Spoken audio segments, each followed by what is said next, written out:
Some stories begin with a bang, a gunshot, an explosion. This one, however, begins with a noise that is far more infuriating to a man who loves machinery. A squeak, a shudder, a clutch that simply refuses to do its one and only job properly. Ferruccio Lamborghini, a man who had built an empire from the rubble of war by making tractors, was a man who understood how things should work. He believed in solid, dependable engineering. When a thing was built to do a job, it should jolly well do it without complaining, plowing a field, tearing up a mountain road, and his Ferrari, magnificent, beautiful, eye-wateringly expensive 250 GT, was complaining. A lot. The clutch, you see, was a constant source of agony. Fragile, temperamental, it broke with infuriating regularity. For a man who built robust agricultural machines that could withstand years of abuse from ham-fisted farmers, this was simply not good enough. It was an insult to the very concept of engineering. The broken clutch was merely the catalyst. Enzo Ferrari listened, or at least gave the impression of listening as Ferruccio explained the problem. He detailed how the clutch was identical to one he used in his own tractors, only far less reliable. He even had the audacity to suggest a better solution, a way to improve the design. He was trying to be helpful, one engineering mind to another. He believed he was offering constructive criticism, a practical solution from a man who knew a thing or two about clutches that could handle serious torque. He saw it as a simple discussion about nuts and bolts, a way to make a brilliant car even better. But he had fundamentally misjudged the man sitting opposite him.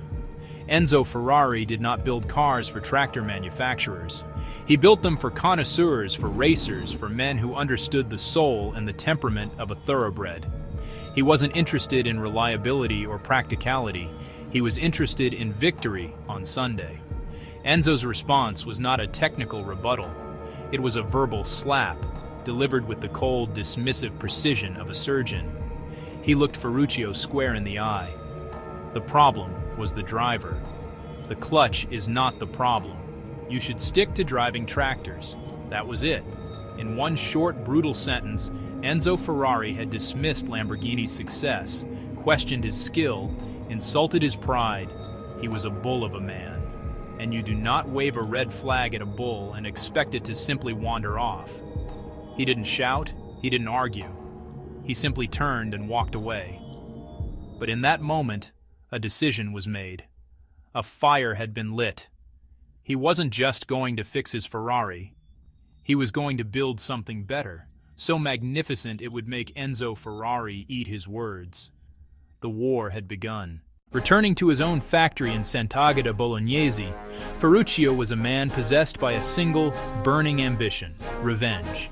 He was not aiming for simple one-upmanship. He would build a proper Grand Tourer, a GT, faster, more reliable, more comfortable, more civilized than anything coming out of Maranello.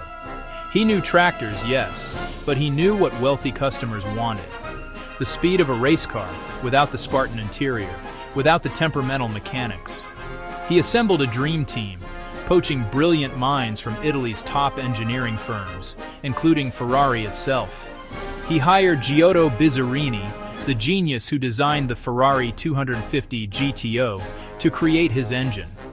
The brief was simple: build a V12. Smoother, more powerful, more advanced than Ferraris.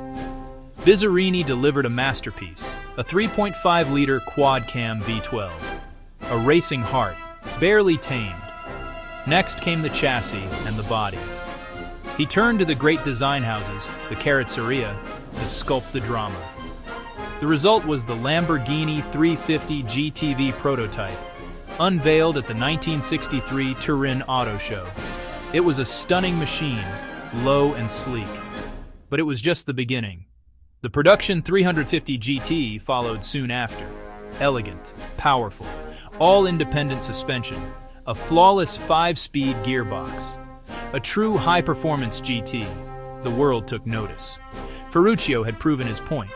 He had built a better car, and the bull was ready to charge. Having established his credentials with the refined 350 GT and its successor, the 400 GT, Ferruccio was ready to unleash something outrageous. In 1966, at the Geneva Motor Show, he did. He unveiled the chassis for the P400. The world went mad. A revolution. The magnificent V12 moved behind the driver, mounted transversely, racing tech for the road. A work of art by Gianpaolo Dallara and Paolo Stanzani. Orders flooded in before a body even existed. Then came the body, penned by 27-year-old Marcello Gandini at Bertone. It wasn't a car, it was an event. Low, impossibly wide, sensuously curved, eyelash headlights, dangerous, beautiful, and utterly new. It made every other car, yes, even Ferraris, look instantly old-fashioned. The world's first true supercar, and it was a Lamborghini. A bedroom wall fantasy for a generation, from Frank Sinatra to the Shah of Iran.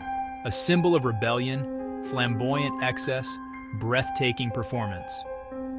While Ferrari refined its elegant front-engined Berlinettas, Lamborghini created a new category of madness. The insult had produced a legend and a rivalry. Then came Countach, a thunderclap over Maranello. Ferrari answered, Berlinetta Boxer, Testarossa. Ego-fueled escalation pushed both into glorious lunacy. But it was never just numbers, it was philosophy. Ferrari, the racing purist, a rapier. Lamborghini, the rebel, a sledgehammer. Today, the DNA endures. Ferrari bound to Formula One.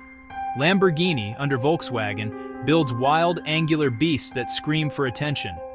The names have changed, the founders are gone, but the spirit remains. Prancing horse versus raging bull, locked in a struggle for the soul of the supercar.